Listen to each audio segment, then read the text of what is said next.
Hi, good day everyone. My name is Angeline Jesta, and today I am going to continue on the limitations of radio as part of DEVC 206 Module 8 for reporting purposes. Let's just recall the meaning of radio before we go to the limitations that I will present to you. The, um, the radio is a medium for hearing. Radio is a mass medium. And the previous limitations that were presented by Stephen are radio lacks personal contact, radio lacks permanence, and radio has no visuals. Now let's go to the fourth limitation.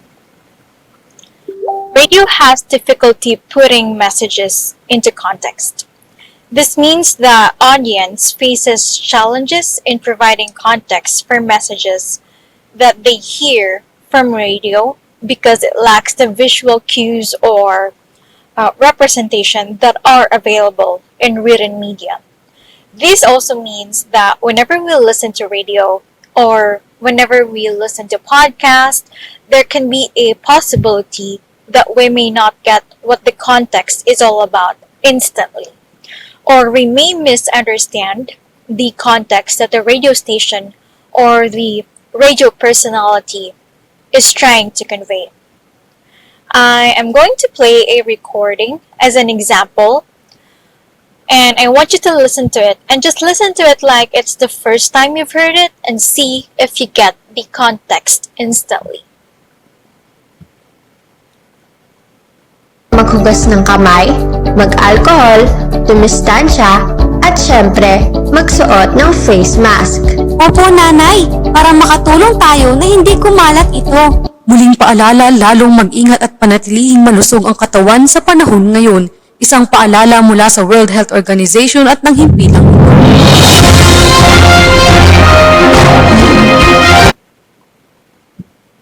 Some of you may have understood the concept as soon as you hear the recording or the radio ad that I just played, and some of you may have not.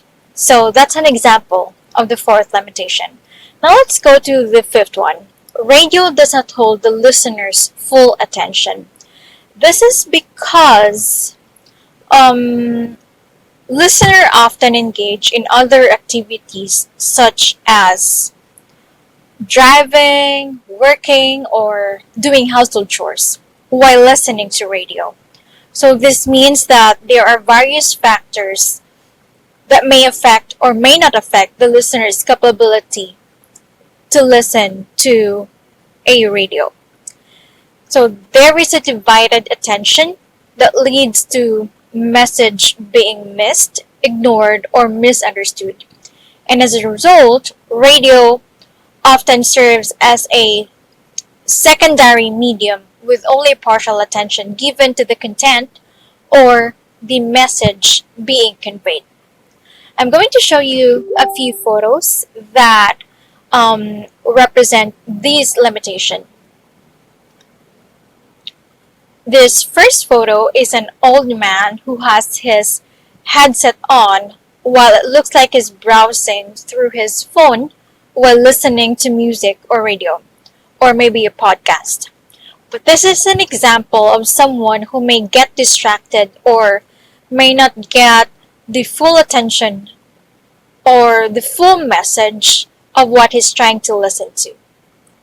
The next one is a man who is in his car. It looks like he's turning on his car's radio or browsing through a radio AM or FM. And whenever someone drives, there is a possibility that they may get distracted when they listen to radio, or someone who speaks through their car speaker. It's because there are other noises that they can hear inside and from outside of their car. For example, the traffic jams, the people that they pass by whenever they drive, or the people inside the car. The third example is a photo of two people, or it can be more people, who listen to radio but they also talk to each other. Whenever we listen to radio and we talk to someone or a group of people at the same time, there is a possibility that we won't get what we're trying to listen to, both what we hear from the radio and what the person is trying to say. So these examples are, or this limitation reminds us that whenever we listen to radio or to podcast, we should make sure that our full attention is into it so that we can also avoid the first limitation that I mentioned, which is having difficulty into understanding the context that the radio or the radio personality is trying to convey. The sixth limitation is radio can suffer interference. This means that what the radio personality or the radio is speaking from his station can be possibly not the context or the message that the listener will hear due to the noisy environment around him or her. I'm going to show you an example of the causes of radio interference. The first example is the signal may be reduced by an obstruction blocking your antenna from the signal, such as trees, hills, or severe weather. And the photo right here, as you can see, it looks like it is an antenna that got destroyed because of a severe weather. It might be a strong rain or a strong wind or a typhoon or a hurricane that caused it to fall. The second example or the second cause is the multipath signals causing cancellation of the primary signal. This means that aside from the primary signal that you are receiving inside your home or in your phone or wherever you listen the radio to, there are also other signals near you. So sometimes it causes interior frames as well, leading the primary signal to lose its connection.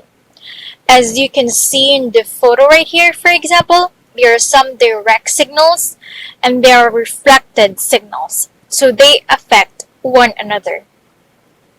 The third example is your receiver is faulty or your antenna system is low gain type or faulty. You see in most of the traditional radio, there is an antenna right here. So sometimes that's one of the reasons why your signal is acting up. I'm sure some of us know that already. So we hear some glitches from our radio. It's because our antenna might be faulty from within the radio. So that's one of the interference that we may have encountered or encounter while listening to radio. It is important that we understand these limitations, and it is crucial for communication and communication planning. As development communicators, knowing and understanding these limitations will help us make sure or adjust what is necessary so that we can effectively convey the message that we are trying to share to our audience. Knowing these limitations also inform our listeners to know that these limitations exist. So for discussion purposes, my questions are, why is it important to know the limitations of radio? And what limitation, based on what I have presented, have you encountered and how did you deal with it? Thank you so much, and I hope you learned something, and I look forward to reading your comments and a discussion forum. Thank you and have a good day.